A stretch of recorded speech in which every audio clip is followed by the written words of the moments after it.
ठाकरेंच्या शिवसेनेचे सचिन अहिर आपल्यासोबत जोडले गेलेले आहेत। सचिन भाऊ, काय म्हणाल या सगळ्या प्रकाराबद्दल? ॲक्वा लाईनचं काम डोगस तुर्कस्तानच्या कंपनीला देण्यात आलेलं होतं। ही तुर्कस्तान तोच आहे देश ज्यानं पाकिस्तानला जाहीरपणे पाठिंबा दिलेला होता। त्यामुळे या कंपनीवर कारवाई कधी हा सवाल आता उपस्थित होतोय।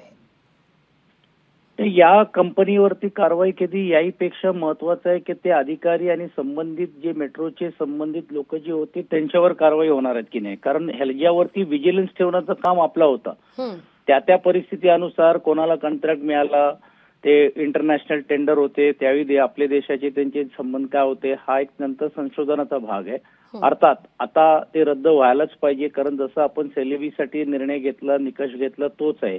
पण ऑनगोईंग प्रोजेक्ट वरती रद्द करणं कितपर्यंत योग्य होईल, उचित होईल ना होईल हा नंतरचा भाग। परंतु हा प्रोजेक्ट कंप्लीट झालेला आहे। राज्याचे मुख्यमंत्री आणि उपमुख्यमंत्र्यांनी मोठ्या थाटामाटामध्ये घेऊन याचं उद्घाटन केलं।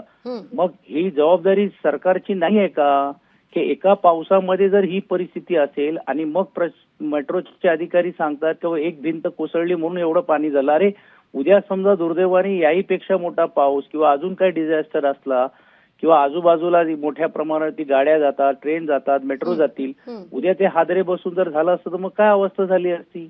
त्याची जबाबदारी ही टाळता येणार नाही।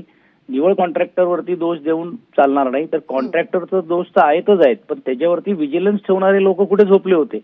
मग का एवढी घाईघाईने तुम्ही लोकांनी उद्घाटन केलं? आणि खरं तर हा प्रोजेक्ट खूप अगोदर व्हायला पाहिजे होता, टाइमलाईन मध्ये झालं नाही। हे जे फक्त दर वाढवण्याचा पाप या लोकांनी केलेला आहे, जेणेकरून व कॉन्ट्रॅक्टरना फायदा होईल आणि त्यांना मलिदा मिळेल, हा एवढंच या निमित्ताने दिसतोय। अगदी सचिन भाऊ, खूप खूप धन्यवाद आमच्याशी संवाद साधलात त्याबद्दल।